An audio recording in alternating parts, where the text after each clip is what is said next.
sizing you. Okay. Yeah. Anyway, I mean, how's your weekend? What did you do this whole weekend? It was a chill weekend. It was a chill weekend. It was a chill, stressful weekend. But you mind taking us through the weekend? It was still stressful. Taking us through the whole, I'm gonna tell the short version. Okay. But don't worry, we have 3 hours. I have a hard time, I guess, creating a relationship with landlords since I've moved here to Ghana. So, Why? I don't know. I think that things change. Even if you have a contract, people still look at it differently. Like you have it on paper, but we're both understanding what you wrote on paper differently. And sometimes people have verbal agreements, but I'm like, I need it in a contract because I need to make sure that, but it's just been, so that's what I'm saying. It's been a stressful but chill weekend. So I was stressed out, so I stayed home. Right. Yeah. Okay, better.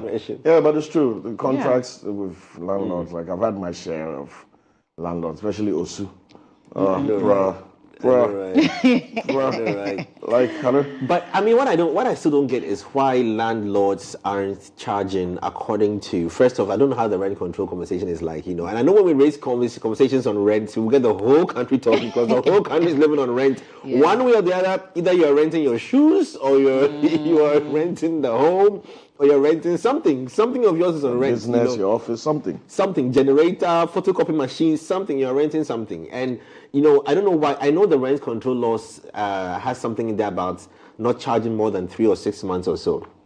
But here we do 2 years. Some even goes to the extent of doing 3 years rent advance. And I don't know how a young boy or girl who just finished school, who probably wants to just go independent, is going to be able to afford a 3-year rent in advance to pay for an office space or, for me, I have the greatest landlady, and I just love her so much. How long have you been there? Since 2007. Oh, wow. Since 2007. So, I mean, she's an amazing person. I mean, even her story, I mean, Auntie Miriam, thank you so much for being such a great mom and a great support.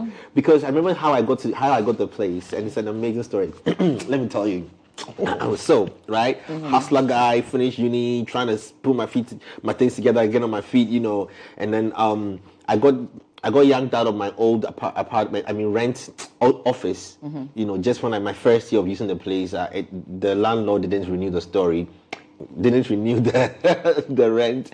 So I was driving around town looking for a new place, and then I saw this to let in Osu, so I just called the number, and then a lady picks up and says, oh, she's actually in the building, so I can come in. So I went to her, I sat down with all confidence, sitting down there. I think I'm just about 20 years old or something. I was like, Mom, I'm looking for an office space.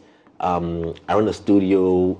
I don't have money, but I promise that I can work and get the money and pay you. So if she can help me out. She just looked at me, and then she says, you know what?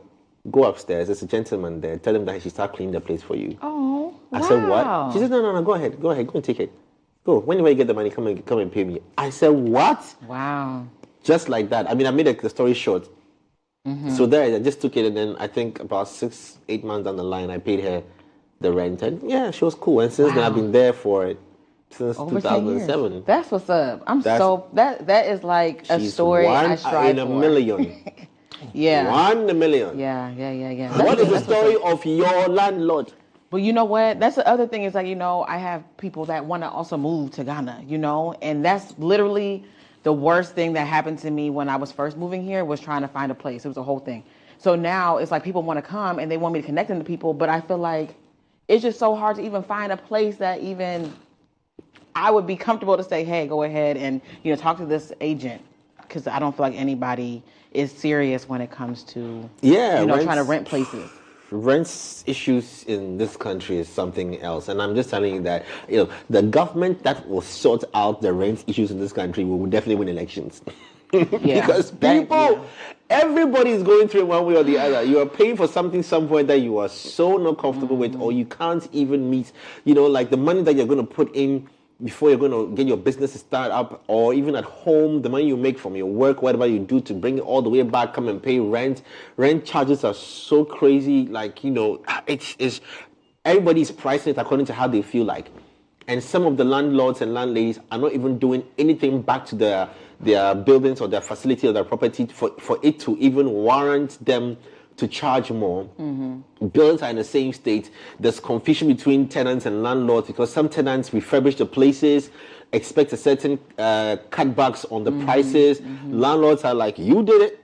I didn't ask you to do it. You did it yourself. It's your own headache, and it's crazy. What is your landlord story or your tenancy story? Let us know. You can share on our socials as well. But anyway, the weekend is also packed with